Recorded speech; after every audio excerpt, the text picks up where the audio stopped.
Nós te amamos. Nós te amamos, Senhor.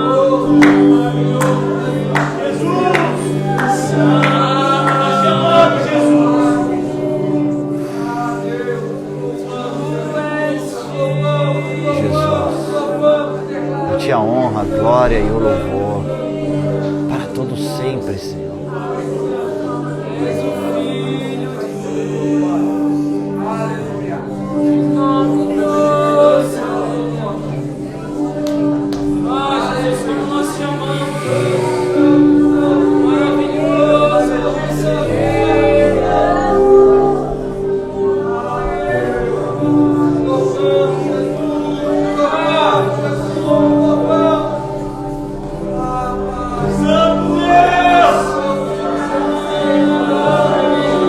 Construir um lugar onde Jesus é adorado acima de tudo. Vamos lá.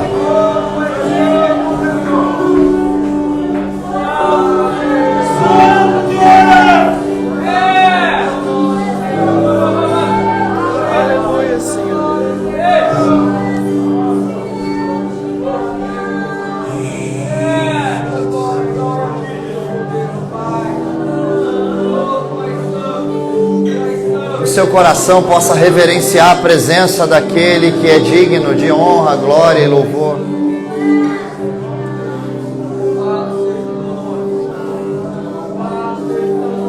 Que nada, nada e nem ninguém possa roubar a adoração e a glória de Jesus. A Jesus a honra, a glória e o louvor.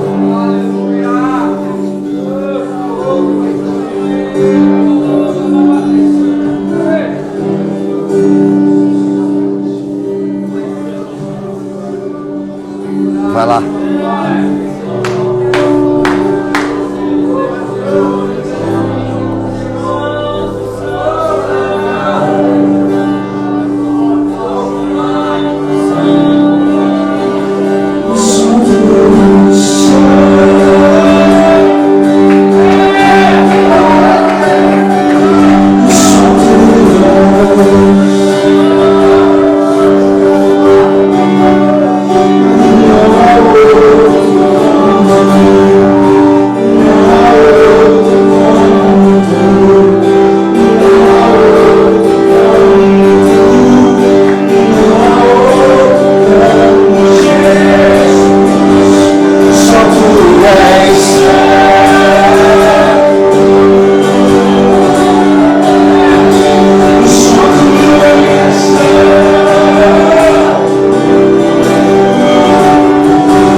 Só tu és.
Amém. Teu reino, minha glória.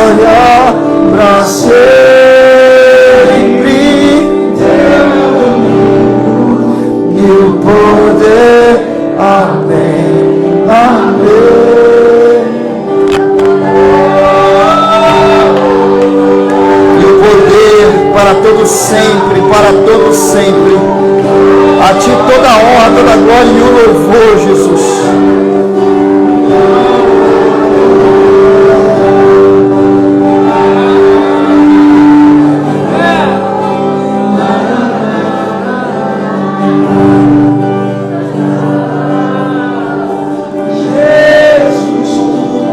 Só Tu és santo,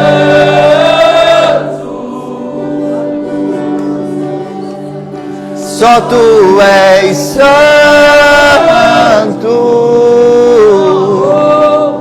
não há outro como, não há outro como,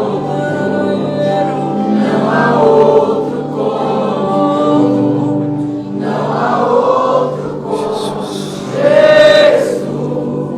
Você pode aplaudir o Senhor? É isso.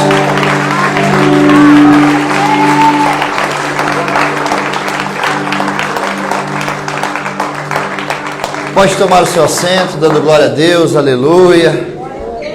É isso.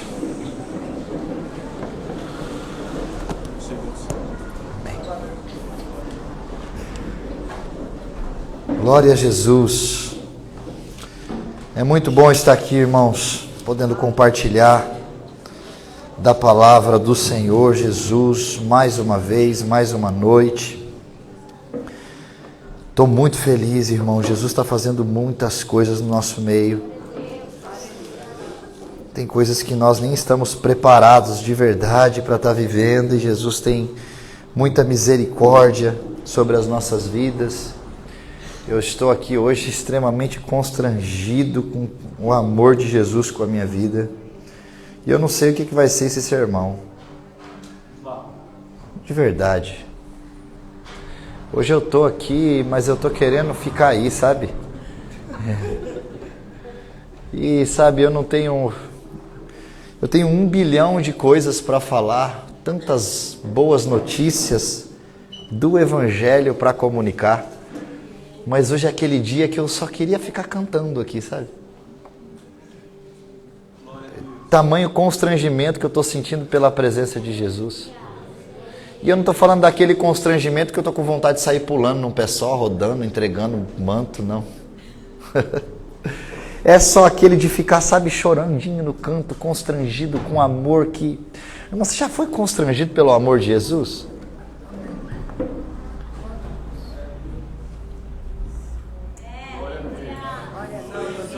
Irmão, eu não estou falando isso para te motivar, não, irmão. Eu sei que o meu Redentor vive, eu nem preciso. Mas de verdade, irmão, a gente precisa aprender a se concentrar aqui, sabe? Passei o dia aqui hoje, fazendo alguns atendimentos, uma parte do dia em oração. E eu fiquei pensando sobre a palavra dessa para ser comunicada, tentando entender a vontade de Deus e a necessidade para a igreja dele. Que a gente sempre tem que pensar e prestar atenção nisso, né? Eu acho bacana pregar, irmãos, mas eu amo os ouvintes. Então eu me preocupo muito quando eu vou falar alguma coisa, para que não seja só baseado num conceito geral, que seja algo que está todo mundo pregando. Eu normalmente gosto de andar contra tudo. Eu sei que Deus tem a tratar sobre cada lugar uma mensagem específica, cada povo um direcionamento. Nós vamos entrar numa sequência de mensagens que aborda o campo do discipulado. Você pode falar comigo? Discipulado. Discipulado. E eu estava meditando no contexto do discipulado, né? E tentando me aprofundar. Tive um tempo um pouco com o Vi hoje. E ele me deu um livro sem saber do sermão, né? E eu comecei a folhear o livro que ele me deu e eu fiquei constrangido com a leitura. Eu falei, cara, por que você me deu esse livro, velho? Eu já já não bastava a Bíblia me amassar e eu pego um material muito bom e que me constrangeu mais ainda e que tinha tudo a ver com o que eu precisava falar. Eu falei, Jesus está reforçando o tema, né? E eu falo, o Senhor tem uma necessidade específica e sabe como abordar com a igreja dele. E nós que estamos aqui nos submetemos a estar disposto a trabalhar aquilo que Jesus quer. A gente precisa realmente tomar aquele cuidado, sabe? De ser muito cauteloso, porque se trata da noiva de Cristo ouvindo. E se a gente é muito agressivo, a gente tem que tomar cuidado, porque você já imaginou, mexer com a mulher de alguém é um problema, não é? Entende se isso ou não? Você acha que mexer com a mulher dos outros dá problema, sim ou não? Imagina eu vim aqui e agredir a noiva de Cristo. É pesado, né, irmão? Do qual eu também faço parte. Então seria quase uma automutilação, né? Então eu sempre me preocupo com aquilo que vai ser falado aqui, irmãos, de uma forma muito séria. E hoje, me aprofundando um pouco sobre essa temática do discipulado, nós temos um tema que, você acha que não soltou ainda não solta não, aí deixa aí, segura. Oh. Quase! Ninguém leu. Os que lê rápido leu, né? Mas tá tudo bem. E aí eu fui, constrangido muito pelo amor de Jesus em relação a essa temática. Nós não vamos ler, obviamente, esse texto que eu vou citar aqui, que é Mateus 28, que é a chamada que ele dá ali, no último capítulo de Mateus, nos últimos versículos 18, 19 e 20, que ele chama os discípulos, entrega para eles a missão. E uma coisa muito interessante me chamou a atenção, que me deixou impactado. Aí a gente vai entender discipulado, irmão, com um pouco mais de profundidade, velho. A parada é séria. Jesus, repete comigo assim: Jesus não nos chamou para ganhar almas. Ô pastor, isso é heresia. Eu também pensei isso até entender o conceito. Jesus nos chamou para o discipulado. O ganhar almas, ele é o resultado final de um bom discipulado no início. Então vamos lá. Quantos aqui que já entregaram a vida para Jesus, confessaram a Ele publicamente, levanta sua mão e dá um glória a Deus bem alto. A maioria de nós desvincula. E foi assim, a minha vida inteira eu pensava assim, sabe? De que quando eu entrego a minha vida para Jesus, é um ato e um momento da minha vida. E o discipulado é outro. Então agora, vou viver o momento do discipulado. Na verdade não, essas duas coisas acontecem instantaneamente. Só que nós nos colocamos numa visão, numa ótica meramente humana, de que eu tenho que agora passar pelos processos de verdade, eu tenho, até que Jesus volte. Você está num processo contínuo. Na verdade, você carrega uma placa no seu peito e você não percebe. Mas tem uma placa aí e está escrito assim: me perdoe o transtorno, estou em reforma. Constante. Até a volta de Jesus vai ser assim. Só que nós usamos isso como uma argumentação para o não discipulado. Essa é a realidade. Então, a gente entrega a vida para Jesus e se transforma em frequentadores de culto. Só que, quando nós nos submetemos a Jesus, Ele como nosso Senhor e nós como servos, nós, obviamente, diante do contexto bíblico, nós precisamos também morrer com Ele. Diga comigo, morrer com Ele. Morrer com Ele. O próprio Jesus fala: aquele que perder a sua vida por amor a mim, acha lá. É o resultado. Nós temos que morrer com a morte dele, que vai falar sobre o processo de crucificação. Isso é discipulado. Um discipulado que não tem morte é um cristianismo sem Cristo. Um discipulado que não tem uma vivência contínua, não tem legalidade e autoridade para falar de uma morte que não existiu. Não sei se você está entendendo. Ou seja, quando você se submete ao discipulado de Jesus, numa aceitação pessoal, tem mais coisas de você que precisam morrer do que você imagina. Eu estou rindo, irmão. É de nervoso. Então, quando a gente olha para o discipulado, o que é o discipulado? É eu me submeter ao meu mestre, aprender com ele, andar com ele, praticar o que ele faz, me submeter a isso, de forma contínua, dinâmica, diária.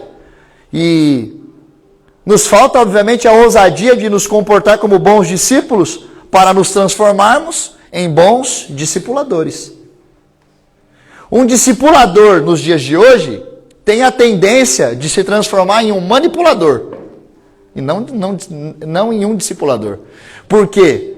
Porque se você não toma cuidado quando você... Nós já vamos entrar nos textos.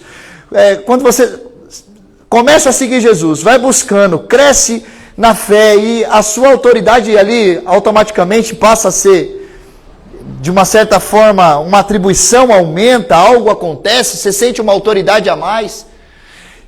Se você não toma cuidado, no discipulado que você se submeteu a Jesus e vai ensinar alguém a seguir a Jesus, as pessoas acabam seguindo você. E aí é um problema. E aí quando uma pessoa começa a seguir você, obviamente que você vai replicar as mesmas falhas, os mesmos defeitos, os mesmos erros, os mesmos acertos. A nossa referência no discipulado tem que ser com Jesus. Amém? Jesus é o nosso grande discipulador. Nós não precisamos escrever uma outra Bíblia. Nós não precisamos preparar um novo caminho. Nós não precisamos morrer na cruz, a não ser a cruz que nos compete carregar, que é carregar o nosso objeto de execução e levar até o nosso local de morte. E isso é discipulado. A cruz de Cristo, ela é singular, ela é única. A morte dele é única. O sangue dele é único. O meu sangue não salva. O sangue de Cristo salva, liberta, cura, restaura. O sangue de Cristo, o meu não. Mas existe um pedido em Mateus para uma chamada de um discipulado mais de perto. Aquele, pois, que quiser vir após mim, negue-se a si mesmo, tome a sua cruz e siga-me. Nesse pedido de Jesus, muito peculiar para aquela época, a cruz era tão assustadora para o tempo de Jesus, que os gregos evitavam a falar em suas rodas de conversa sobre cruz. Os judeus temiam, os romanos adoravam. Quando Jesus fala para os discípulos, aquele, pois, e para todos aqueles que o ouviam, que quiser vir após mim, negue-se a si mesmo, tome a sua cruz e siga-me. Jesus está fazendo um convite para... Agora vamos aplicar a cruz para os nossos dias de hoje. O que é morrer numa cruz hoje? É me submeter ao discipulado de Cristo, diariamente, vivendo a vida dele na minha vida. Não sou eu mais quem vivo.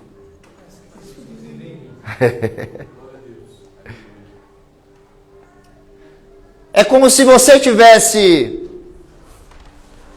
sido atropelado e você tivesse vindo a óbito. Só que assim, enquanto a ambulância chega para pegar o teu corpo, Jesus vem até você naquele momento e fala assim, é o seguinte, tu morreu. Eu vou te dar mais uma oportunidade, mas você vai para onde eu pedi, você vai falar o que eu te pedi, você vai viver o que eu quero. E se Jesus fizesse isso, já num ponto com a sua vida, que você, obviamente, já tivesse entrado em óbito, mas você tivesse um encontro pessoal nesse nível com Jesus, para que ele te desse uma vida nova, você que iria gostar dessa nova vida? Sim ou não? Sim ou não? Te desse mais uma chance para viver de novo? Sim ou não? Ia querer? Mas ele te deu. Mas o que você decidiu até agora é a velha vida ainda. Pastor, você está julgando eu? Não, a palavra está. Porque a velha vida não tem fruto, mas a nova dá fruto. Fruto de discipulado que aponta para Cristo e não para você. O nosso discipulado é furado. A nossa vida cristã tem muito a morrer. E por que tem muito a morrer? Porque a cruz que Cristo nos pede para carregar não é para salvação, na minha própria salvação, porque Ele já fez isso, amém? Ele já morreu na cruz para me salvar, amém? Morreu para te salvar, amém? Você está aí comigo, irmão? Ele já morreu para te salvar. Mas a cruz de Cristo em mim causa o efeito de eu morrer na minha própria cruz, para que esse efeito da minha morte transmita o discipulado que eu aprendi. Eu morri como Ele morreu, mas eu vivo como Ele vive. E como Ele vive em mim, agora não sou eu mais quem vivo, a vida dele em mim, na minha morte, acessa o outro. Ou seja, a cruz que você carrega revela Cristo em você para que o outro acesse a Cristo. Isso é discipulado. Discipulado é apontar alguém que é maior que você, Cristo. Então falar de discipulado tem os seus temores, irmãos. Porque quando a gente fala de discipulado, obviamente a gente fala que a gente tem que morrer. Fala, pastor, eu queria uma palavra de bênção hoje. Eu vou te dar, calma, até o final do culto eu te entrego umas 2 chaves de carro. Com boleto. Mas quando nós nos voltamos para Cristo, nós entregamos a vida a Ele, eu já disse isso várias vezes aqui, nós temos um conceito de que Ele precisa resolver todos os nossos, e Ele resolve sim ou não? Resolve ou não? Os irmãos estão com medo de falar, irmão. Ô, irmão, participa comigo aí, fica tranquilo. Chega comigo aí, eu vou colocar todo mundo em cima do púlpito e vou ficar aí embaixo. Mas presta bem atenção. Nós vivíamos numa vida miserável, de cegueira, e a gente não dava conta dos problemas que a gente tinha, sim ou não? E a gente só ia. A gente ficava naquele louvor maravilhoso, que cantam muito por aí, muitos cristãos cantam ele, ou seja, vim ministrar aquele, deixa a vida me levar... Né? E só vai. Só que é o seguinte, quando a gente tem um encontro com Jesus, a morte que é exigida agora num discipulado pessoal, que é exigência isso. Jesus simplesmente chegou para os discípulos e falou assim, viu, segue-me. Ele não falou, se você quiser me seguir, larga as suas redes. O que Jesus falou? Foi uma exigência. O pedido dele não tem frescura, é direto, é objetivo. Jesus é objetivo na sua vida, Jesus é objetivo na minha vida, por isso que nós precisamos ser objetivo com a nossa vida para Ele, entende? Tem que ter objetividade. Qual é o objetivo de você continuar vivo nessa terra? Você sabe? Pastor, ganhar dinheiro, ficar rico, ter milhões, construir um império, e isso vai revelar quem? Não estou falando contra a riqueza não, irmão, que você enriqueça, que você seja milionário em nome de Jesus, pega aí, levanta a tua mão e recebe isso, irmão. Mas isso vai revelar quem? O que eu estou dizendo é que você pode construir tudo que você quiser, mas se não for para revelar Cristo, você não morreu. Você pode ser quem você quiser, se não for para revelar Cristo, você não aceitou a Jesus. Posso pregar mesmo, irmão? Eu não consigo não pregar. Eu tento, irmão. Outro dia eu fiquei preparando ali como 10 bênçãos que um cristão pode receber. Aí vai a cruz, morte, vida eterna, se livrar da ira vindoura. Que bênção, irmão. Ô, irmão, tem maior bênção de você saber que você não vai passar numa eternidade de sofrimento, mas vai passar no gozo do seu Senhor? Tem alguma coisa mais importante que isso? Só que os nossos olhares estão aqui nessa terra olhando como se tivesse coisas mais importantes que isso. E, irmão, eu estou falando isso constrangido, com dor, estou tomando cuidado, irmão. Acho que vocês estão percebendo que eu estou tomando cuidado para falar? Pra ninguém sair querendo me bater aqui, mas se converter. Mas olha só. E aí, quando a gente se submete a Jesus, entra nessa fase do discipulado com ele, fala, gente, vamos seguir. A gente nem entende muito o que é discipulado, a gente começa a entender depois de uma longa data de caminhada. Que a gente precisa seguir Jesus mais do que os homens. Irmão, eu tenho coragem de falar para você, me segue. Eu tenho coragem. Mas só para que você veja Cristo. Porque se você realmente me seguir para... Irmão, eu sou uma treve, irmão. Se não é a graça de Deus sobre mim, alguns irmãos estão fazendo assim. Senhor, mata eles. Não, Senhor. Irmão, eu sou terrível. Se não é a graça e a misericórdia de Deus em mim. Eu fico com a frase do Martinho Lutero. Quando todo cristão entra nas águas do batismo, eu já repeti isso milhões de vezes, vai ouvir de novo. Então, os irmãos já até sabem, quer ver? Quem sabe diz aí. Mas ele sabia nadar. Rapaz, quem é você? Você é novo na igreja? Discipulado. Tirou a barba, né, velho? É isso aí. Mas vamos lá. O Martinho Lutero fala assim, eu achei que o velho homem tinha morrido nas águas do batismo, mas eu descobri que o infeliz sabia nadar. E agora eu tenho que matar ele todos os dias. Discipulado é se submeter a uma morte contínua, cara. Só que a gente entra nesse temor, cara, mas eu vou seguir a Jesus, mas eu vou mais ou menos.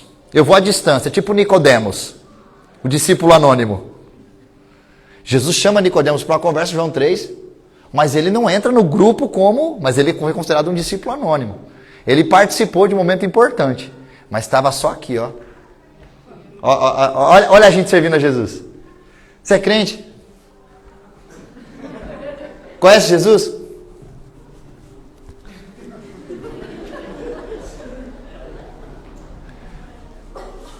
A primeira oportunidade que a gente tem de apresentá-lo, Vamos falar de outra coisa, irmão? Irmão, se eu entrasse aqui hoje nesse culto e começasse a falar dos jogos que estão em evidência de futebol, ou das Olimpíadas que estão acontecendo, é na França?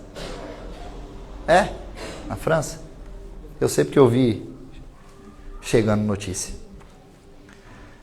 Se eu começasse a falar disso e não falasse de Jesus, te incomodaria? Você está me respondendo isso mesmo, irmão? Te incomodaria você entrar nesse ambiente e me ver ouvir falar de futebol? Sim ou não? Sim. E por que isso você não fica incomodado quando você tem que falar de Jesus lá fora? Por que você não fica perturbado? Por que você não aproveita as oportunidades de ser um discípulo que revela a Ele? Discipulado é morte, irmão. Sabe a hora que você mais deseja falar de você? Fala dele. Vai ter mais efeito. A hora que você mais for realizar... Nossa! Eu duvido, irmão. Você não tem coragem. Você não tem coragem, não. Sabe a hora que se Deus te der a oportunidade de você... Olha aqui, pega aí a bênção. De você pegar um carro novo, irmão. Você comprar um carro zero, irmão. Ó, pega aí. Ninguém quer nessas horas, né? Os irmãos ficam com medo, né? Não, então tudo bem, irmão. Você pode ser abençoado, sim, irmão. Não estou falando contra isso, não. Mas na hora que Deus te der a oportunidade de você entrar na agência lá e comprar um carro zero, sem placa. E você, no dia que você ir buscar o carro, você fala assim, ó, deixa guardado aí hoje, porque eu quero orar antes, passar um dia inteiro orando para vir buscar esse carro e honrar Jesus com esse carro que Ele me deu. Deixa ele guardado. Você deixaria o carro guardado na agência? Se você comprasse? Irmão, pode responder. Você teria a ousadia de comprar um carro zero e falar assim, vai ficar aqui guardado na agência. Teria essa ousadia? Faria isso, irmão? Ninguém, né? Eu acho que ninguém. Eu também não. Porque se você comprou o carro é para ele ser o... Você acha que quando Jesus comprou você na cruz do Calvário, você estava em promoção? Se Jesus não pode usar a sua vida, então você foi comprado para quê? Discipulado é uma vida que foi comprada. E que vale muito alto. Estava muito caro quando Jesus nos comprou. O preço estava alto. Eu nem entrei no texto ainda, irmão. Foi muito caro. Levaria eu e você, todos que estamos aqui, à falência se a gente tivesse que pagar. Então agora ele quer contar com a gente. Consegue imaginar o Deus que criou os céus e a terra olhar para você, Flávio, e falar: Flávio, meu amigo, eu conto com você para a minha obra. Irmãos, você precisa se lembrar de alguém que é mais importante que você. Eu estou bem tranquilo hoje, eu não estou bravo não, irmão. Tá bom? Vamos ler a Bíblia agora. Mateus, capítulo de número 10. Minha mente já está bugando aqui. Ai, Jesus. Nós vamos ler Mateus capítulo 10, do 29 ao 31.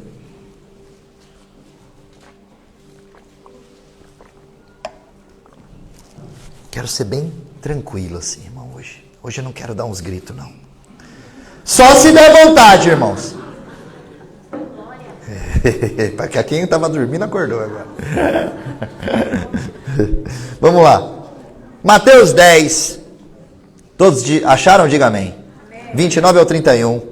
O texto diz assim: não se vende 2 pardais por uma moedinha, contudo nenhum deles cai no chão sem o consentimento do Pai de vocês.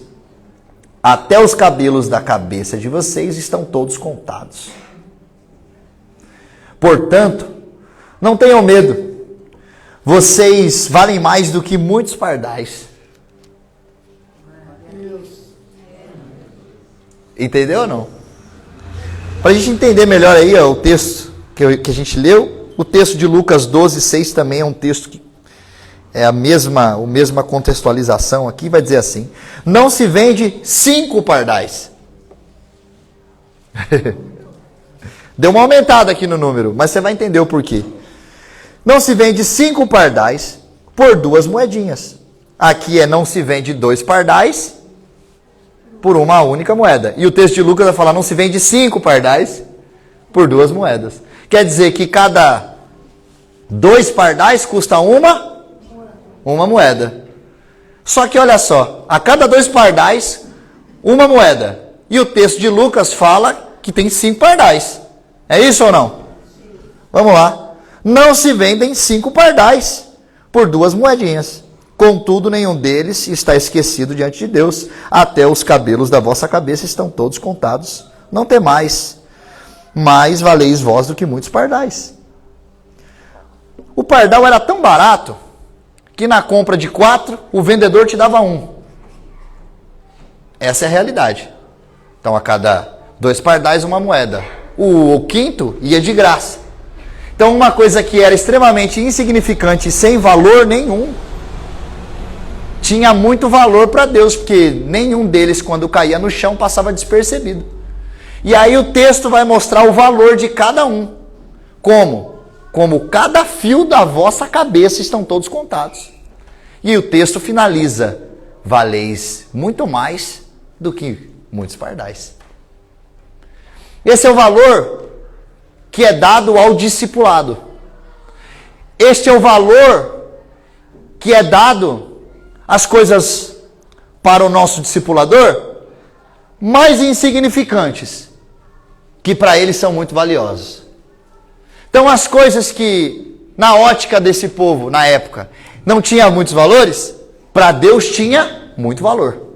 E o que Deus está nos dizendo aqui é o valor que os filhos deles têm em relação à sua chamada, em relação à sua paternidade, em relação ao seu discipulado.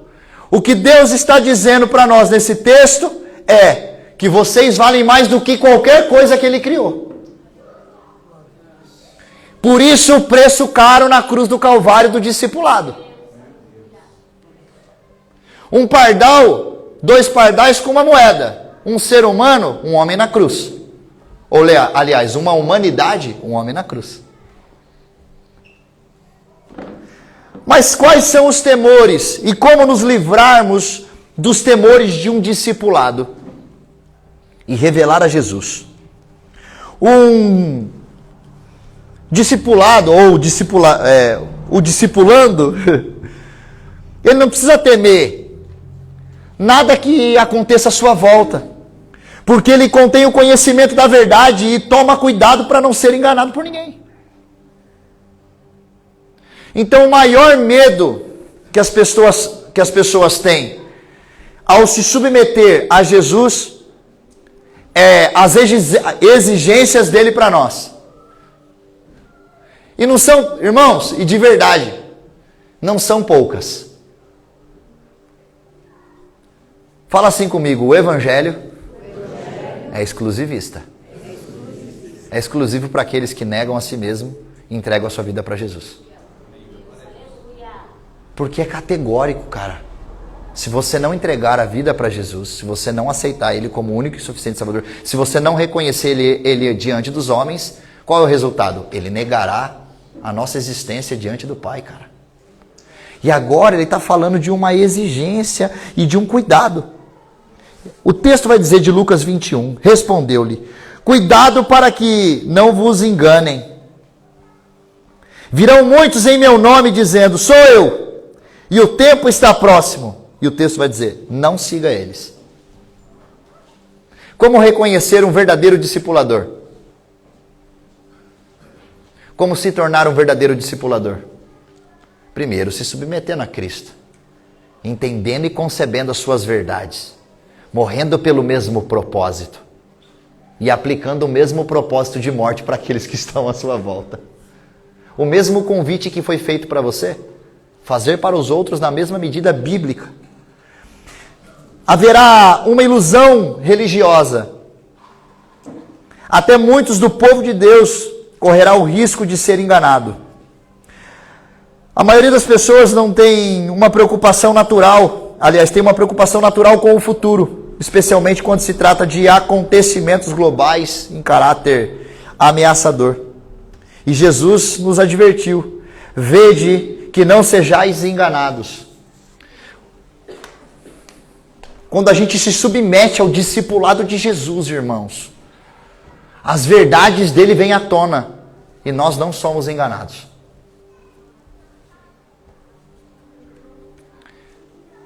A principal missão da morte de Jesus é nos livrar do engano e da ira vindoura, obviamente. E agora o que parece ser complexo e difícil, na verdade é para ser leve.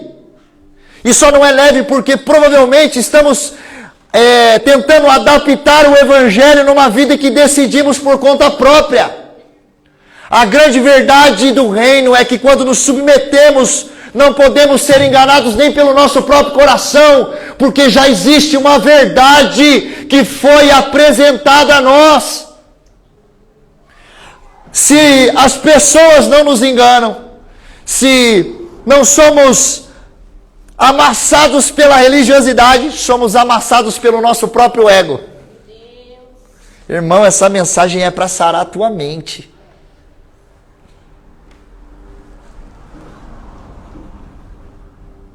A única maneira e garantia de manter o equilíbrio é o conhecimento nas Escrituras e a obediência a Deus.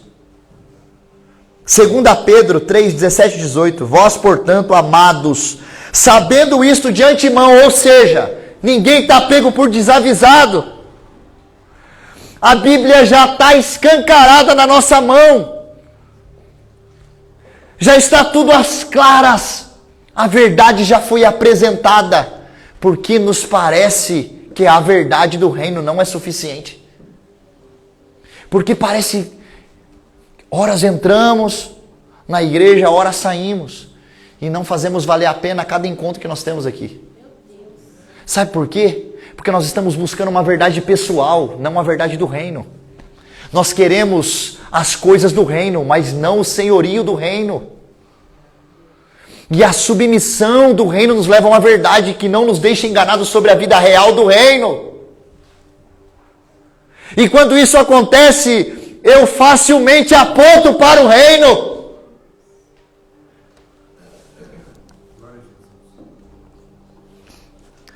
Vou ler de novo. Vós, portanto, amados, sabendo isso de antemão, Guardai-vos de que pelo engano dos homens perversos sejais juntamente arrebatados e deixais a vossa firmeza. Antes, crescei na graça e no conhecimento de nosso Senhor e Salvador Jesus Cristo. Sabe o que falta para a igreja para ser boa discipuladora? Meu amigo Eduardo. Fundamentação bíblica. Falta muito fundamento, a gente começa a falar da Bíblia, irmão. Nós começamos a falar da palavra, começamos a percorrer os textos bíblicos nos nossos cultos. E parece que começa a criar um comichão, um negócio. E os irmãos vão criando aquele incômodo. Irmão, se alguma coisa está doendo em você agora enquanto você está ouvindo, dá graças a Deus, você está sendo liberto. Se tem alguma coisa que está te incomodando, os teus ouvidos estão doendo pelo que você está ouvindo, agradeça a Jesus pela palavra dele que é viva. Isso é um incômodo, eu quero que vocês sejam perturbados pela presença de Jesus. Eu quero que vocês sejam extremamente incomodados, que vocês se sintam, sabe como? Indignos. Porque nós nunca seremos dignos. Mas não tem a ver com a nossa dignidade, tem a ver com a morte dele. Nós não somos mesmo perfeitos, mas isso não pode ser desculpa para não ser aperfeiçoados. E uma submissão à verdade, onde a gente entra nesse universo bíblico que nos leva a uma verdade contínua, diária, dinâmica. Irmão, não sei se você está entendendo uma profundidade que está no meu coração. Mas como está faltando conversão diária em nós, irmãos. Nós temos muitos temores e está tudo bem. Você vai ter medo sobre muita coisa. Mas tem muito cristão e eu de verdade, irmão. Posso fazer uma pergunta? Vocês que estão... Pode ou não? Pode. Sério. Não tem ninguém vendo. Quem aqui tem medo da morte, de morrer? Levanta a tua mão. Não levanta a mão não. Baixa, melhor. Quem tem medo de morrer, dá glória a Deus. Ninguém tem medo de morrer? Pega a minha escopeta aqui embaixo. É uma pergunta que... Irmão, todo mundo tem medo de morrer, irmão. Você só não confessa.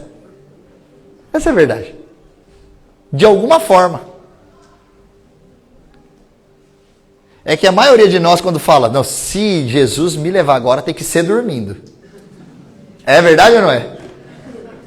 Todo mundo quer morrer dormindo, né, irmão? É o sono do justo, né? Mas tem gente que dorme quase como morto, né? Essa é a verdade. Mas a maioria dos seres humanos tem medo da morte. É um dos principais medos da humanidade. O segundo é de falar em público. O primeiro é a morte. O segundo é de falar em público. E por que nós temos medo da morte? Porque nós conhecemos pouco a verdade do reino. Quando nós conhecemos com tanta profundidade a verdade do reino, a gente não fica com débitos, porque só tem medo de morrer quem está com débito. Com o reino. Sabe que a gente tem que começar a enxergar a nossa vida como nada nessa vida, nada mais como preciosa, se não ser a vida do nosso Senhor? Irmão, se eu falar alguma coisa fora disso, é antibíblico, cara. Se eu falar que tem alguma coisa que tem que ser mais preciosa do que a vida do nosso Senhor em nós, irmão, está fora das Escrituras. Eu posso até... Irmãos, vai ter um culto aqui que Deus vai preparar para liberar umas coisas maravilhosas, como tem feito aqui. Mas a gente precisa começar a temer a Deus. Temor não é medo, irmãos. Temor é respeito. E o respeito tem que ser tão grande ao ponto de decidirmos revelar Deus pelo conhecimento que nós temos dele agora. Olha o que o texto diz. Antes, crescei na graça e no conhecimento de nosso Senhor e Salvador Jesus Cristo. Não tem nada mais importante do que isso para nós, irmãos. O que estamos fazendo aqui? Hoje eu vim com desejo de baixar as portas da igreja, irmão.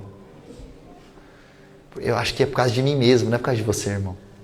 Você saiu da sua casa, você veio aqui, você quer receber algo que seja impactante para a sua vida, sim ou não? Você acredita que Jesus pode impactar a sua vida nesse culto? Sim. Então morre, praga do Egito.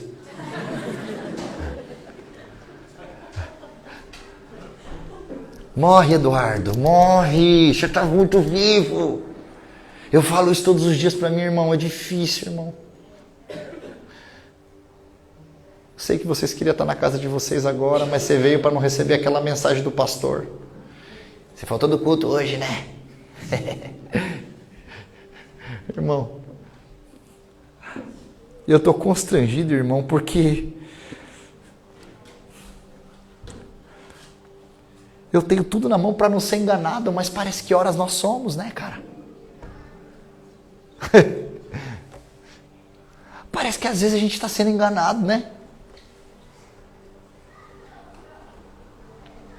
A gente vai até para a internet rifar uma mensagem. Eu quero ouvir isso aqui hoje. Não vou falar, não. Se eu fiquei com vontade, eu me segurei aqui. Só uma só. Como prosperar à luz da Bíblia? Não, irmão, estou falando contra a prosperidade. Não parece que eu sou contra a riqueza, não, irmão. Eu sou um homem muito rico, irmão. Vocês não fazem ideia. Quem quiser dinheiro emprestado, depois me procura. 10% ao mês, tá tudo certo. Não, isso aí é agiotagem, isso aí não pode. Não, agora não é agiotagem, mas é factory. É, um jeito mais gospel de falar a coisa, né? Tá pra lá, tá nice. Mas vamos lá, irmão. Presta bem atenção. Eu não sou contra a riqueza, não. Mas a gente rifa uma coisa que tem a ver com a vida que a gente quer aqui. E a verdade bíblica sobre uma vida que nós teremos lá. Irmão, eu quero pregar um evangelho. Eu estou tentando pregar um evangelho puro, irmão. Eu não quero estragar isso aqui, não. Esses dias eu estava orando e falei com Jesus.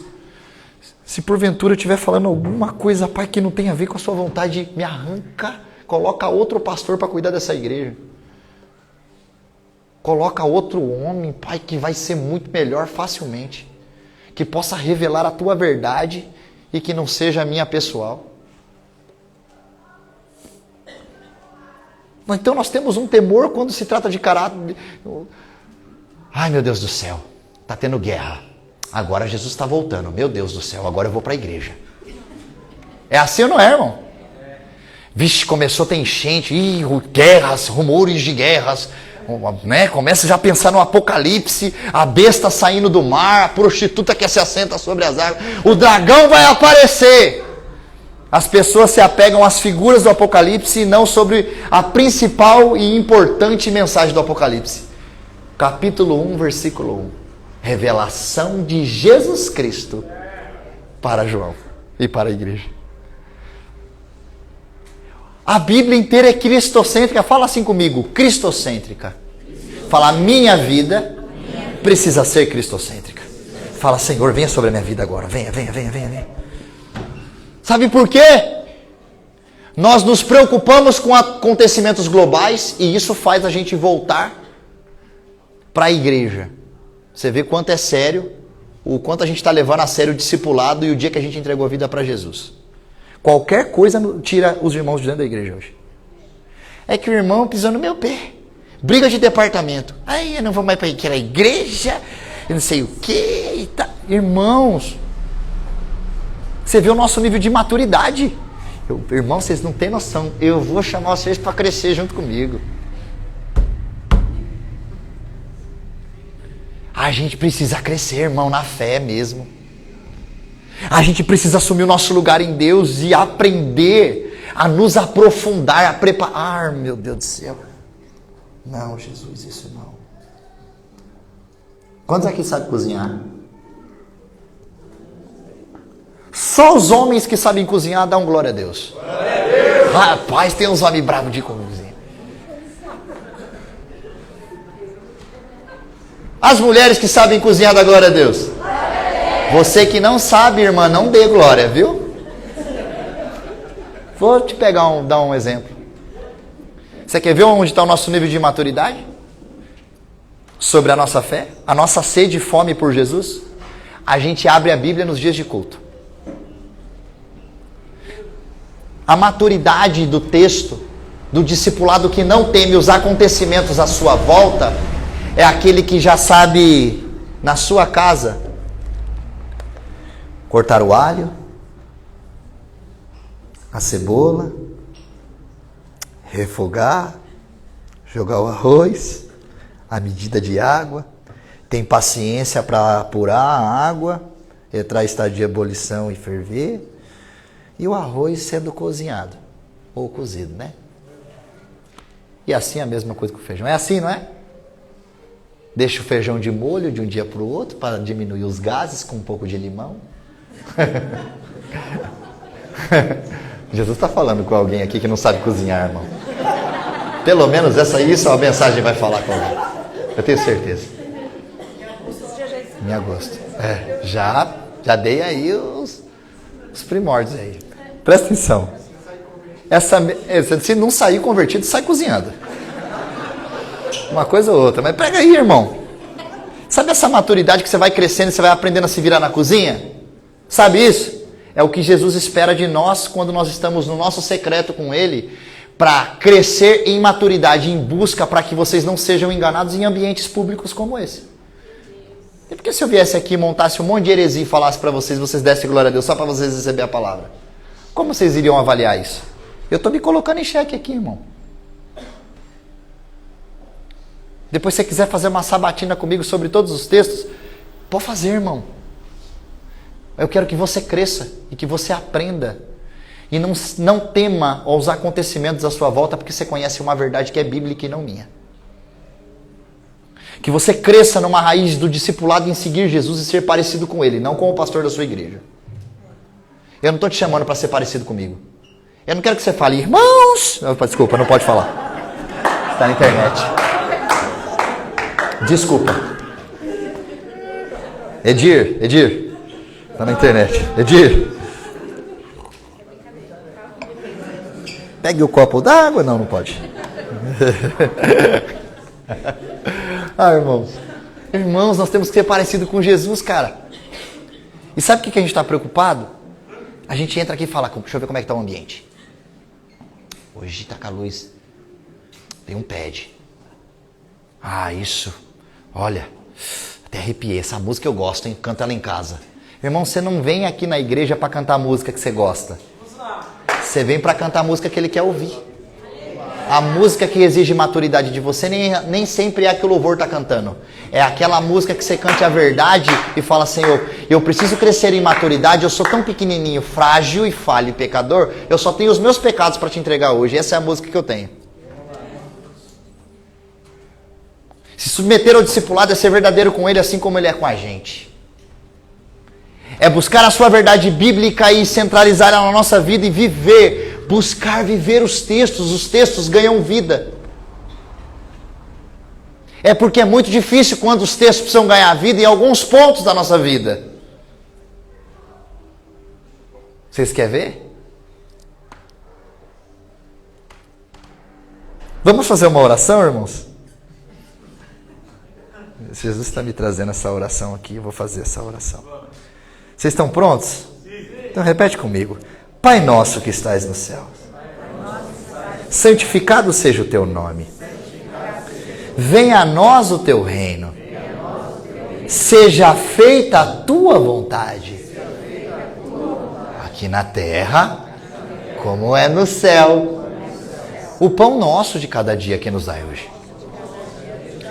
Perdoa as nossas dívidas. Perdoa as nossas ofensas. Assim como nós perdoamos os nossos devedores e ofensores.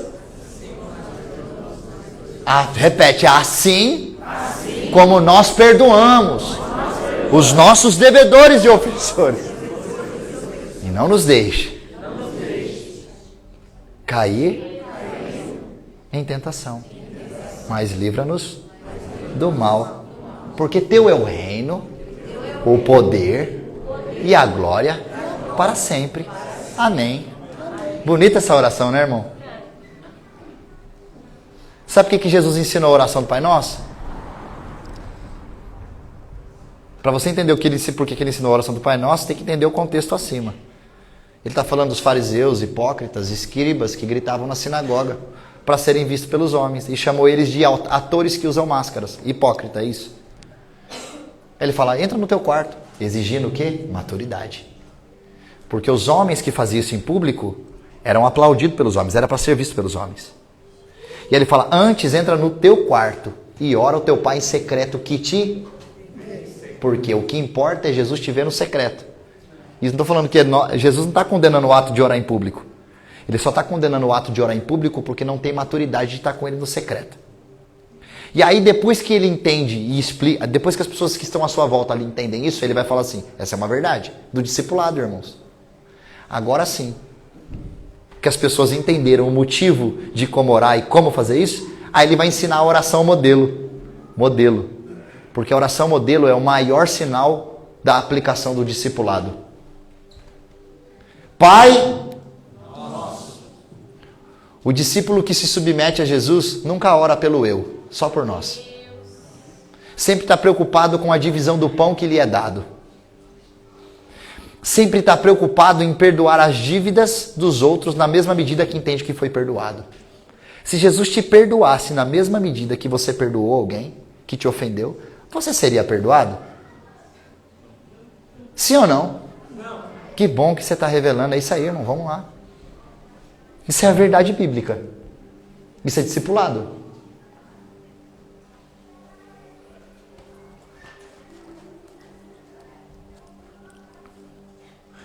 Um discípulo que se submete à vida do reino e não teme, ele não teme porque não se assusta com os acontecimentos à sua volta, porque sabe onde está a sua esperança.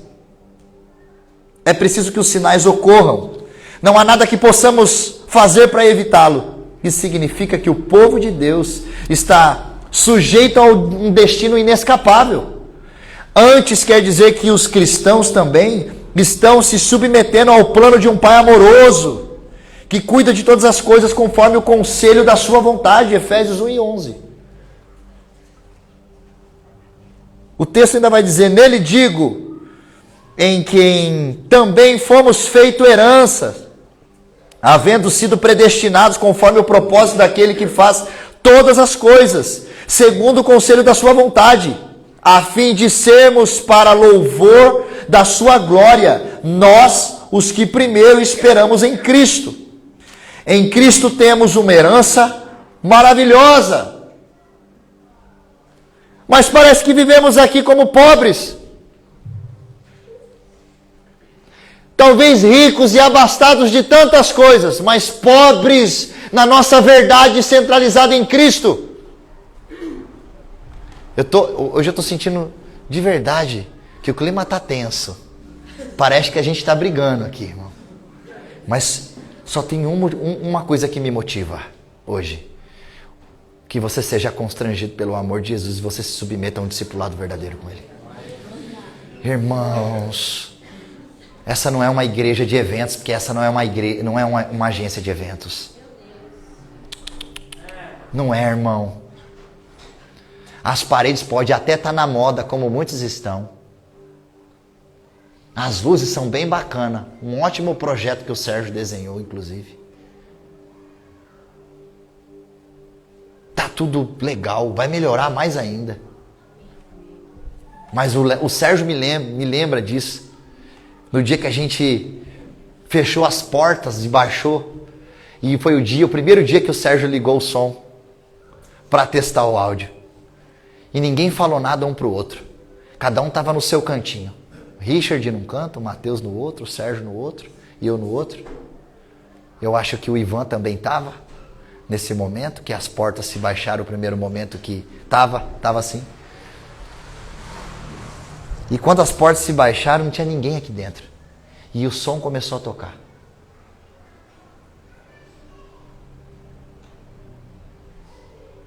E a gente começou a ser constrangido que a minha oração é, Senhor, se tudo isso que está sendo feito não tiver a tua presença, desfaz. Foi ou não foi, Sérgio? Só que eu falei isso no meu cantinho. Quando eu olhei para o Sérgio, estava naquele canto. Ele estava misturando lágrima, ranho e baba. Eu olhei para o Richard, ele estava ali num canto, o Matheus no outro, estava... E eu aqui perto do altar, e a gente olhou um para a cara do outro sem força no corpo, chorando, abraçando um ao outro. E a gente sentindo a presença de Deus e a igreja estava vazia.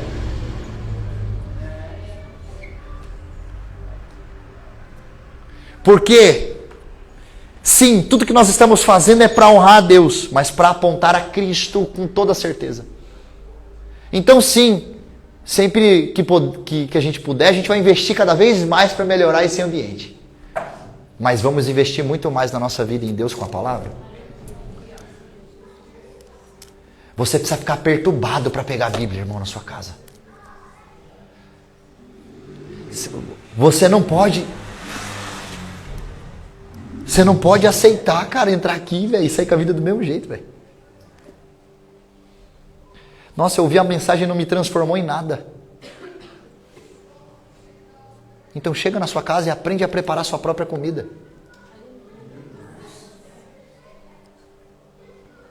Sabe por quê, irmão? Porque a gente vive um dos piores momentos da igreja. Tem que acabar. Nem terminei disso, nem entrei no tópico 2, não vou entrar também. Não vou falar. É isso.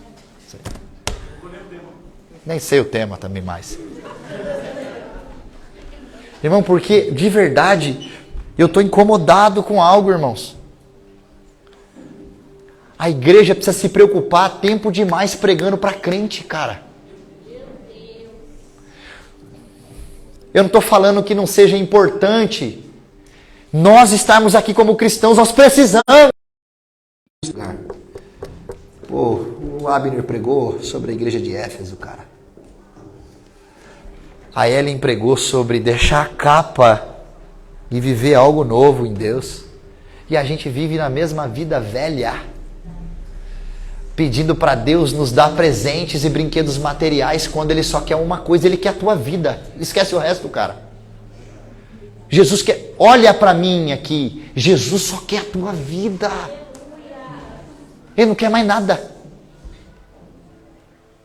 Eu faço um desafio para você. Eu sei que eu tenho muitos motivos de oração pessoal. Eu tenho. E eu não vou negar, eu oro muitas delas. Senhor, abre a porta sobre isso, faz aquilo. Quem não ora fazendo isso? Quem ora? Mas o verdadeiro discipulado começa quando nós falamos assim: Senhor, não faz por mim, faz por Ele. Usa a minha vida para que o outro seja acessado pelo Teu reino. Jesus, eu divido o pão que o Senhor me deu, só para não ver o meu irmão passando fome. Você tem coragem? Quantas pessoas você tem visitado e falado do amor de Jesus Cristo, cara? Irmão, de verdade, eu estou incomodado, irmão. Parece que nos falta muito arrependimento para a gente chegar lá, velho.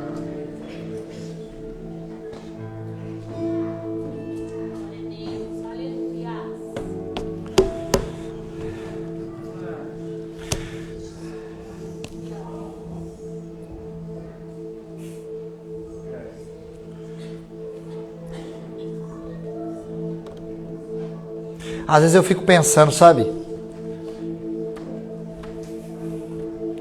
Talvez fosse, se o Império Romano existisse hoje, de alguma forma existem algumas tradições romanas, mas com os soldados pela rua. Talvez a gente precisa ser constrangido igual o Simão, o Cirineu.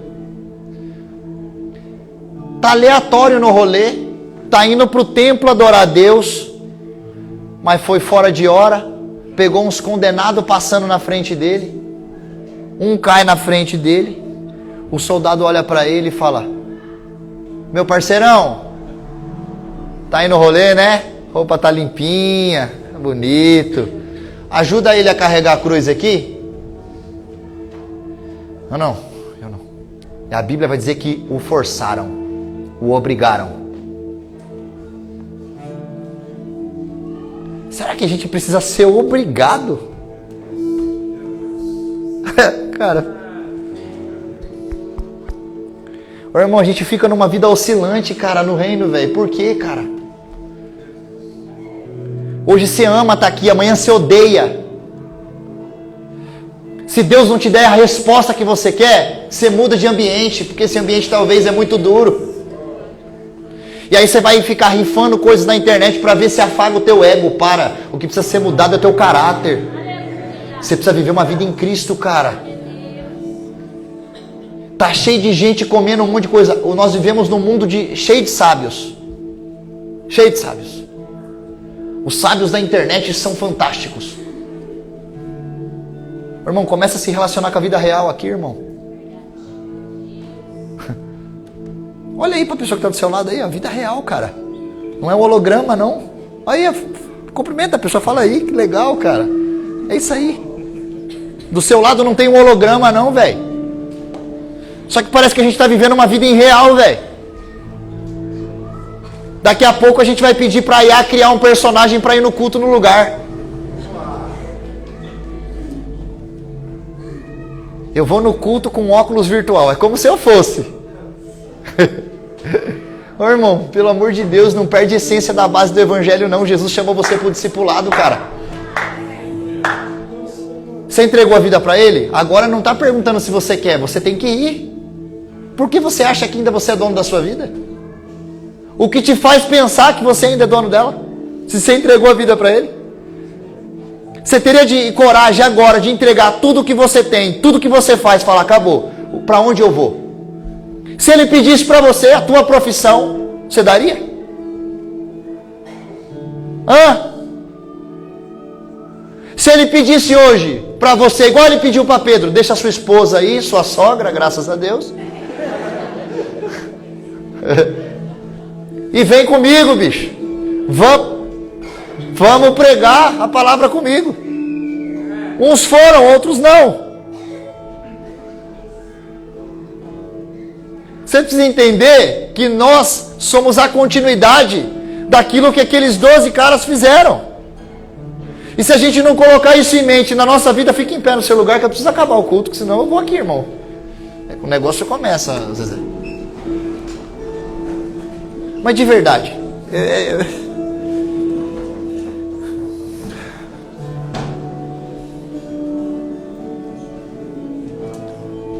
coloca o tema da mensagem só para não perder.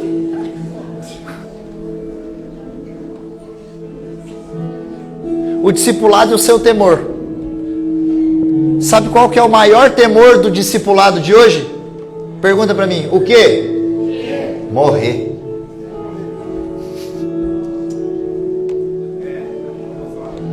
Sabe quando vai ter frutos na sua vida?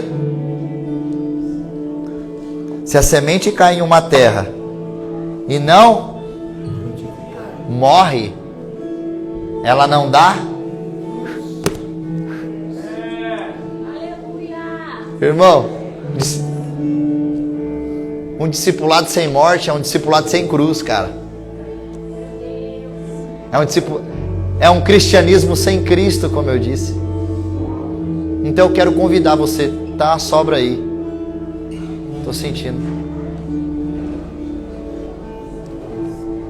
Eu quero fazer um convite para você. E eu não preciso nem vir aqui na frente não, irmão. Fica tranquilo no seu lugar. Não vamos criar esse tumulto não. Que eu sei que se eu convidar, você vai vir correndo, chorando, vai sujar todo o altar de lágrima aqui. Eu quero te fazer um convite real. E eu não vou estar aqui para orar por vocês. Porque hoje eu quero descer daqui de cima e eu quero render o meu coração diante da presença de Jesus, porque eu preciso me arrepender, irmão. Eu quero te fazer um convite mesmo. E eu quero descer daqui. E não é para ficar fazendo, isso não é novelinha, não, cena não, irmão. Eu não preciso disso, pode